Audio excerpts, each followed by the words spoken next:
Pour se construire une personnalité saine, l'enfant a besoin d'une balance structurelle équilibrée par deux plateaux.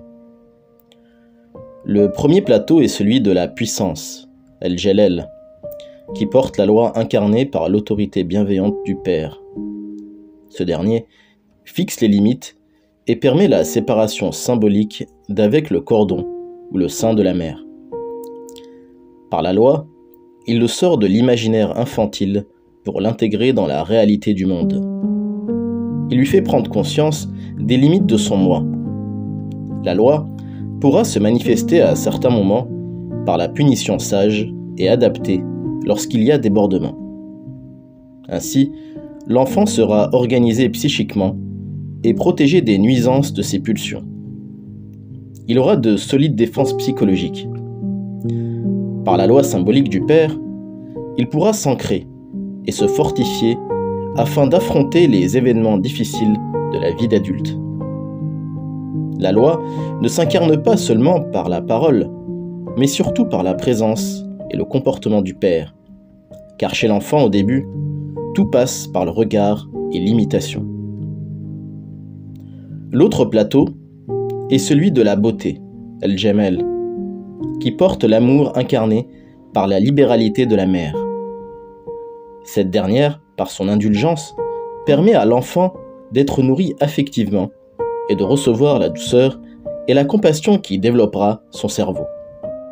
L'amour se manifestera par l'attention et le portage, c'est-à-dire les soins psychiques et physiques qui lui permettront d'avoir une contenance affective protectrice.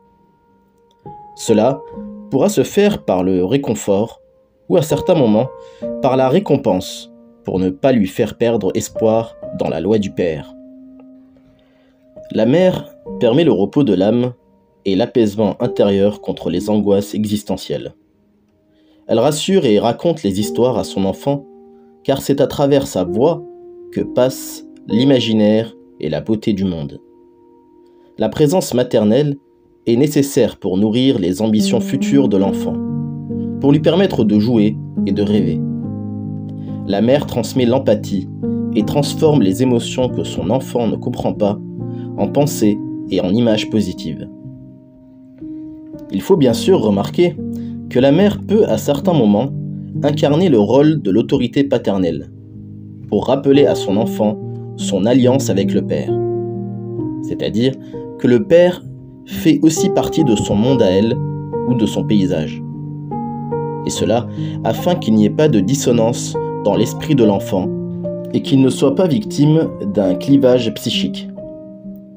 Toutefois, la mère ne doit pas devenir le père et abuser d'un excès d'autorité paternelle pour que l'enfant puisse reconnaître son identité maternelle à elle et qu'il ne perde pas ses repères identitaires dans une confusion de rôles qui pourrait le conduire à une possible désorganisation psychique. De la même manière, le père peut, à certains moments, incarner le rôle maternel sans devenir la mère et perdre son identité paternelle qui fixe la loi symbolique. Cela permettra à l'enfant de comprendre que la mère est intégrée dans le monde ou le paysage du père, qu'il existe une alliance où le père et la mère sont ensemble et se reconnaissent mutuellement dans leur identité distincte et complémentaire. Le moi de l'enfant pourra alors s'unifier des deux dimensions et grandir dans un environnement parental harmonieux, avec une consonance cognitive et une balance psychique équilibrée.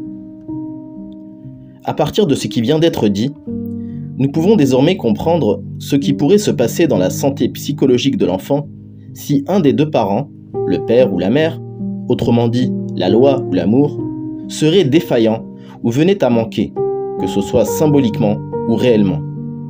Mais aussi le désordre qui pourrait arriver si l'enfant voit qu'aucun des deux parents ne reconnaît l'autre ou s'il constate qu'ils se font la guerre.